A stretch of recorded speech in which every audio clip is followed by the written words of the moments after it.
Hello, and welcome to another Tuesday tip. Remember, this month we'll look at things that have or are changing in our industry. We've had great response to last week's tip on the Social Security COLA. The question that was most repeated or that we were asked the most is, how do we go about getting a COLA or doing a COLA if the government shut down? Well, you know the COLA increases in October. What you should do, or what we should do, is to do what we've always done. EIV is your third-party verification for Social Security and SSI, as you know. So use whatever amount that is in EIV income report. Use that amount. Chapter 9, paragraph 9-6, section B, number 1E of the 4350 gives you 3 methods that can be used to process recertifications for ARs with effective dates of January 1, February 1, March 1, and April 1. And those are the months that the COLA will affect. However, be sure to make a note to the file that the reason you did not use an October COLA increase is because it was not out there, that the government was shut down.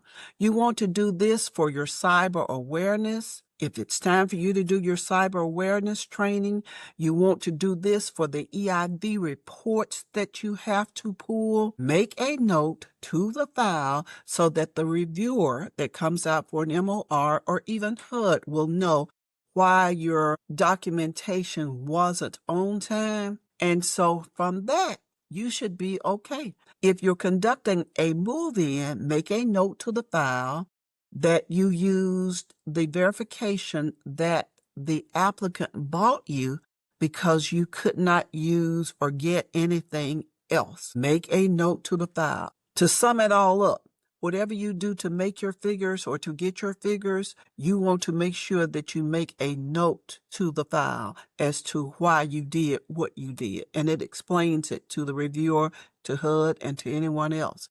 Now, you will probably have to make a correction to the certification once you know the correct figures and the correct COLA amount. Main thing is, don't forget to do what? Make a note to the file. So next we're going to talk about something that's new.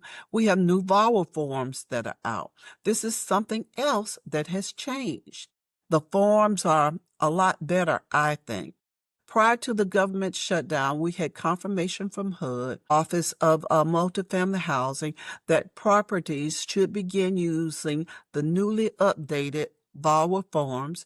They were published March the 7th of 2025. These new forms are available on HUD Clips. These forms are designed to manage transfers, certifications of domestic violence, dating violence, sexual assault, and or stalking. Additionally, these forms provided notices of the rights and responsibilities to the residents and now to the housing providers. There we have one extra or one new form that we did not have before. We have the HUD Form 5380, which is the notice of the occupancy rights. We have the HUD Form 5381, which is the Model Emergency Transfer Plan for victims of domestic violence, dating violence, sexual assault, or stalking. We have the HUD Form 5382. It's an alternative document. HUD Form 5383 is a model transfer, emergency transfer request for certain victims of domestic violence. And we also have HUD Form 5384, which is a VAWA emergency transfer data collection form. Now, this is a form that's new, the emergency data collection form. Don't forget that if you're going to give a preference to VAWA, you have to have it where? Correct. In your TSP, in your tenant selection plan. Next, let's discuss the HOTMA-related forms that were out for comment. Hopefully, many of you knew that they were out there for comment. You got a chance to take a look at them. They had the 4 leases that were out there. They had residents' rights and responsibilities. They have a new EIVNU pamphlet. There are a lot of new forms. And hopefully you got a chance to read them and get your comments submitted on time. One thing I do want to say about that, if you did not get a chance to comment, you still want to go out to the HOTMA draft board, pull them down, and read the forms. Now, listen to me closely, because some of you will say, well, Vicki Bell said, or Navigate said. Listen to me carefully. These are just drafted forms that were put out there to make comments. Once the comment period is over, and it was to be over the middle of October, but the Office of OMB is like every other part of the government except for Social Security and the air traffickers and the armed services. They are a part of the temporary shutdown. So it might be December before they go through all of the comments and we get the information back. But they will give us approved forms. And whenever the approved forms come out, you guys know Ebony, she's on it. She'll have those approved forms out there for you. So there's some new forms that HUD had not released before that's in that batch, such as a verification of disability form. This form is divided into 3 parts. Part 1 verified the disability for admission to different programs. Memory serving me correctly, there's about 4 of those forms, and they have on the top of them what program type they represent. I particularly like the form because it has a disclaimer and a reminder for the third party that's signing the form about submitting inaccurate and false information.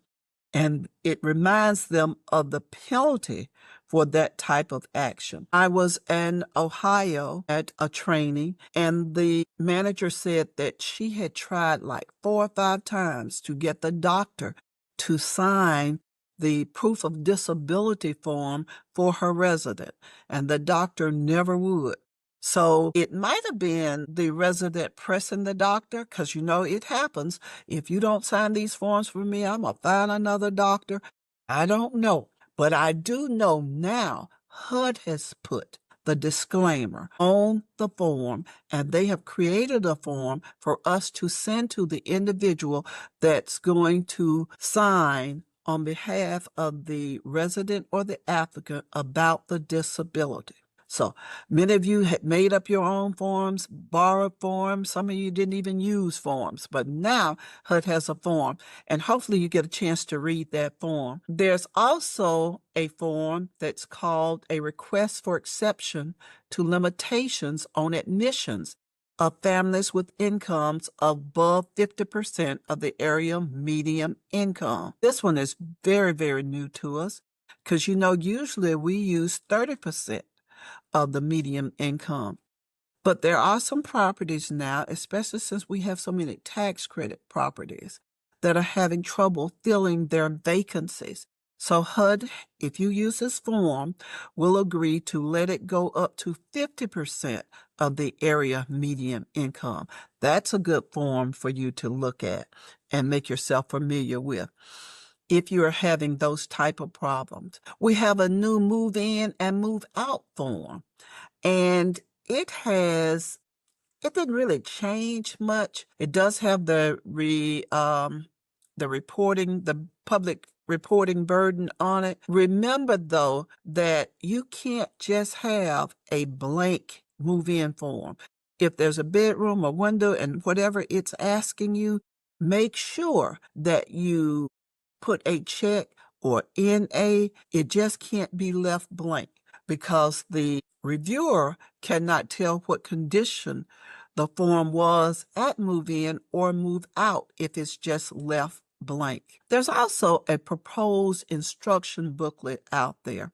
The proposed Tracks 203A form for the HUD 50059.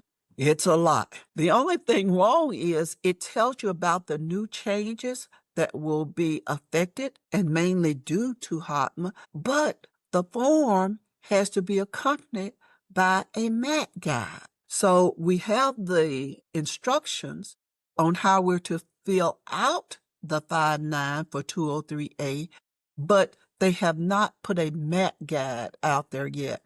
And I was in a meeting with a couple of software vendors, and they're kind of waiting on the MAT guide also so that they can improve and do your software. So I'm just impressed that we did have some forms that are out there on the board. And I just mentioned 2 or 3 of them. Make sure that you go out there to see them, because they also put new HUD leases out there. That's the one I've been waiting for the longest. And the leases out there for several programs, including RAD.